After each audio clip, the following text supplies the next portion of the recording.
नमस्कार। Study for examination में आपका स्वागत है। मैं राघवेंद्र प्रताप जी। आज से हम शुरू करेंगे भारत की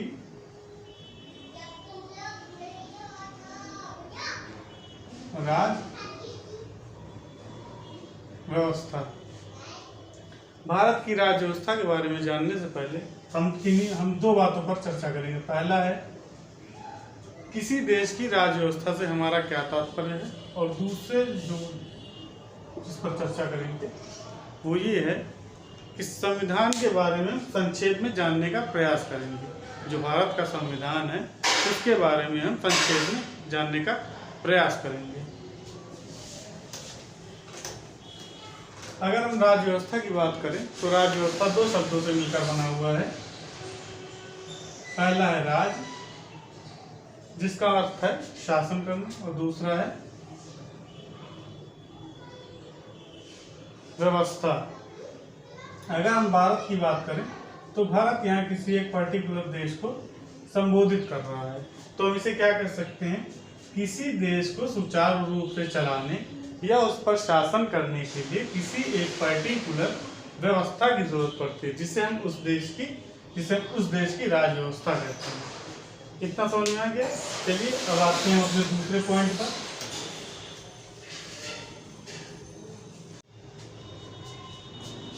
किसी देश की राज्य व्यवस्था को संचालित करने के लिए कुछ नियमों एवं कानूनों की आवश्यकता होती है, जिसे हम उस देश का संविधान कहते हैं।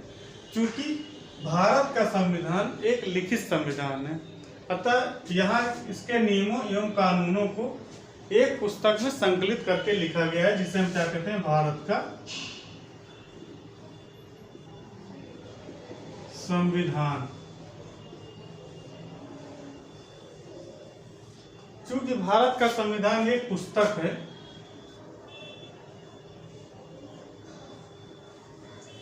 इसलिए इसमें पुस्तकों के कुछ सामान्य गुण विद्यमान है। जैसे एक पुस्तक में आप देखेंगे शीर्षक होता है, हर पुस्तक का अपना एक शीर्षक होता है। जैसे अगर हम मुंशी प्रेमचंद जी की एक कृति लें, नमक का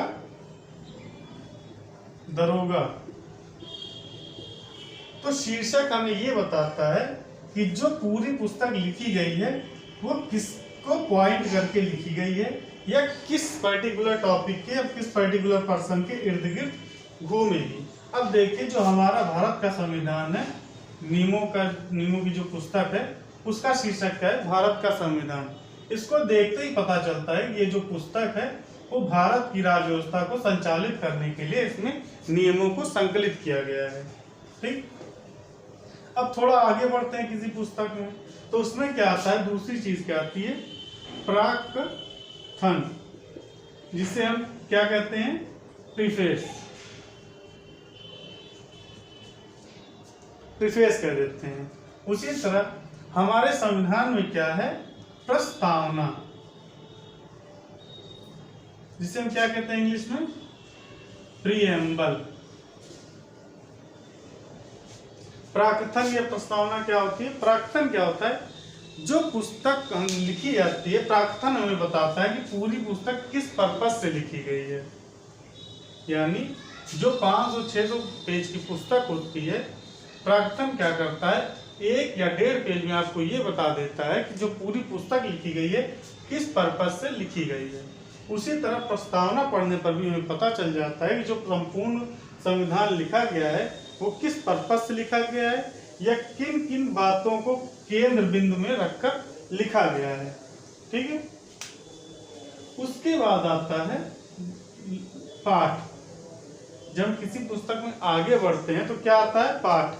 पाठ क्या होता है, पुस्तकों को क्या होता है, पाठकों की सुविधा अनुसार उससे खंड खंड में विभाजित किया जाता है।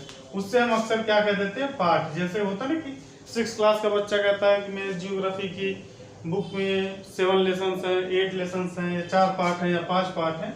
उसी तरह हमारे संविधान में क्या है, भाग है, इसे हम क्या कह देते हैं, पार्ट्स। देखते हैं कि जो पाठ होते हैं वो किसमें डिवाइड होते हैं, टॉपिक्स में। जैसे मान लीजिए कोई एक लेसन है वायुमंडल, तो वो क्या होता है, कुछ टॉपिक्स में डिवाइड होता है। जैसे आपका आ जाता है क्षोभ मंडल, समताप मंडल, मध्य मंडल, आयन मंडल और बहिर्मंडल। यानी जो पार्ट होते हैं, लेसन्स होते हैं, वो टॉपिक्स में डिवाइड होते हैं।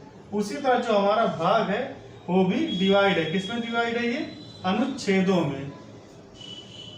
इसको क्या कहते हैं हम? आर्टिकल। ठीक।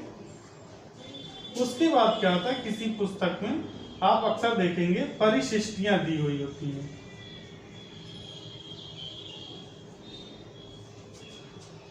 उसी तरह हमारे संविधान में क्या दिया गया है? अनुसूचियां,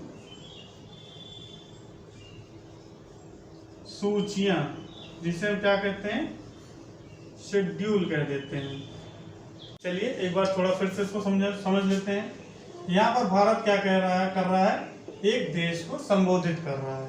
अब हम क्या कह सकते हैं? किसी देश को सुचारू रूप से चलाने के लिए या उस पर शासन करने के लिए किसी एक पर्टिकुलर व्यवस्था की जरूरत पड़ती है, जिसे हम उस देश की राज व्यवस्था कहते हैं।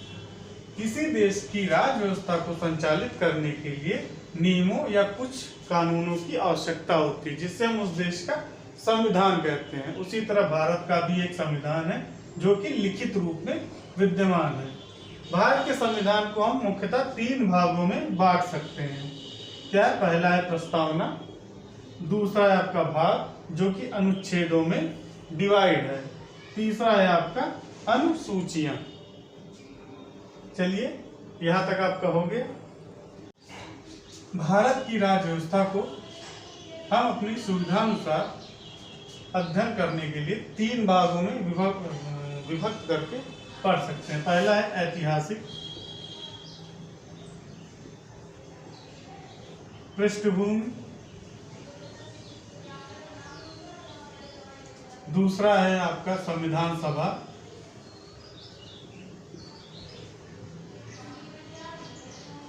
और तीसरा है आपका संविधान।